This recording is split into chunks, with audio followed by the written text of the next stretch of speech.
Hello, it's Diana Marchand from dianamarchand.com and welcome to this video. I have some great, really cool tips for you, and they're from Tony Robbins. And this is really about if you're somebody who's trying to give up something in your diet or something that you just love and you really don't want to give it up because it gives you pleasure. But you know you should either decrease it or it's time for you to really give it up. Then there's some great tips. So listen to the whole video because the tips kind of continue and change throughout the video. So here we go. You're somebody who wants to clean up what you're eating, and your mind, right, automatically goes to all the things you have to give up. So you're thinking right away about the deprivation, about the things you got to give up. Well, as humans, we are really kind of geared to move towards pleasure and move away from pain. So avoid pain, right? So if you're thinking, I want to clean up, but I'm going to do this, I'm going to do that, and then all of a sudden you go, oh, all the things you have to give up. I don't want to do this, I don't want to do that, I have to give up that, it's going to be so hard. Then, of course, what are you going to do? You're going to move away from the pain. So you're going to procrastinate, you're going to give up, you're going to quit eventually. That's what happens. But I have some tips for you on how you may be able to change this. So when realizing that the way you focus or whatever that you're thinking about makes you feel deprived, and like I said, we always want to move away from pain. And also, when you think of something you really want, there's usually a state of urgency. So when you try to give up something, if there's something in front of you and you're like, I can never have this again, you're just going to want it more. You're going to want it more, right? I had an incident with some biscotti that I found, gluten-free biscotti. I love biscotti. And at the IGA, found some gluten-free biscotti in this little bag, and they were so cute, these little ones. And I took them to coffee, and I enjoyed them so much. Went back to the IGA, they were gone, out of stock completely. Could not get them. So what happened? The urgency, the out of stock, the not available made me want them more and more and more. And then I found them at London Drugs, and bags of them in different flavors. And so now I can get them anytime I want, as much as I want. And you know what? I don't have it as much as I thought I would. Not at all. Urgency and the deprivation and all that was taken away.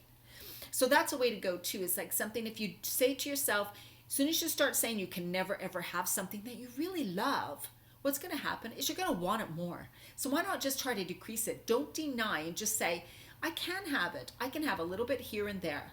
And that's what I can have. So try that. That really works for me. And another really cool thing to do is what Anthony Robbins was talking about. He was at a friend's and a little boy there wanted a pop. And he went into the fridge and it was the last pop. He took it out and he was having the pop. It's nice and cold and he was about to drink it. And Tony took it away from him and said, you really want this pop, eh? And he goes, yeah, I really want it. And he goes, scaled 1 to 10. How much do you want it? And he goes, a 10. I really, really want it.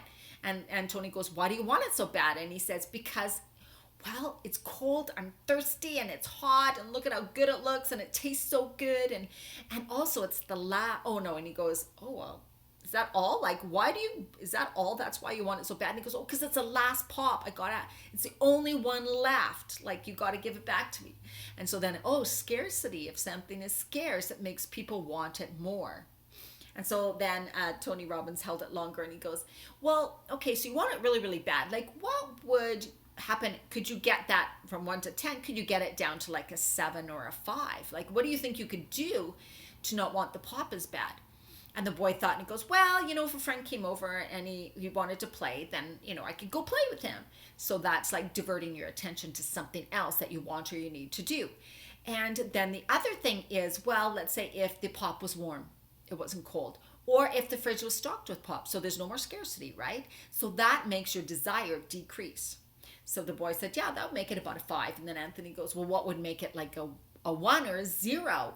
And he thought for a while and he thought, well, the pop was like sitting out for a long time and it was flat and it was warm and it wasn't good. And maybe if someone put like a hot pepper in it, right? And that made it so that he wouldn't really want it. So his desire started to decrease and decrease.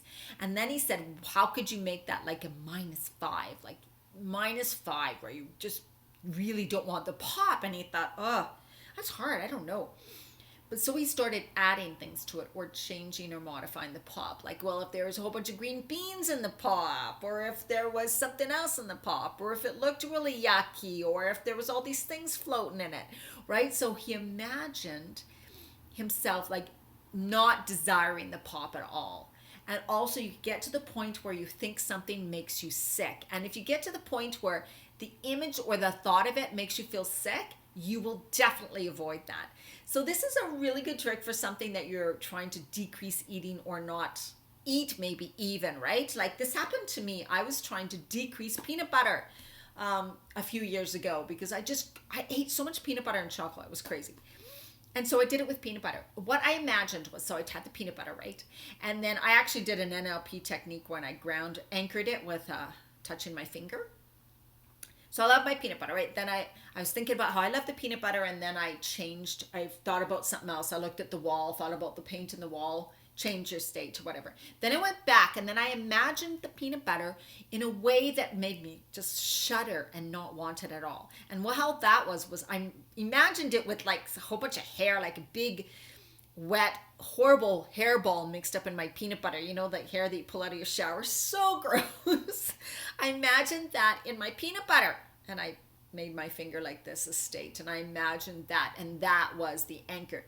When I go to have peanut butter, I imagine it now. I go like this, and I imagine it now with all this hair wrapped in it. That was years ago. I don't do it anymore. I'd have to reinforce it now, right? And so that really stopped me from eating peanut butter completely for a while. And then I started eating a little bit, but way, way, way less. It is such a good tool to use. So try that. Try to decrease the desire for something you love or want and want to try to eat less. And think of it in a way that it makes you sick, makes you feel horrible, makes you just kind of go, yee, that's just horrible. So try that next time. This is some really cool tips. Hope you enjoyed that. I hope it works for you, and let me know if it does.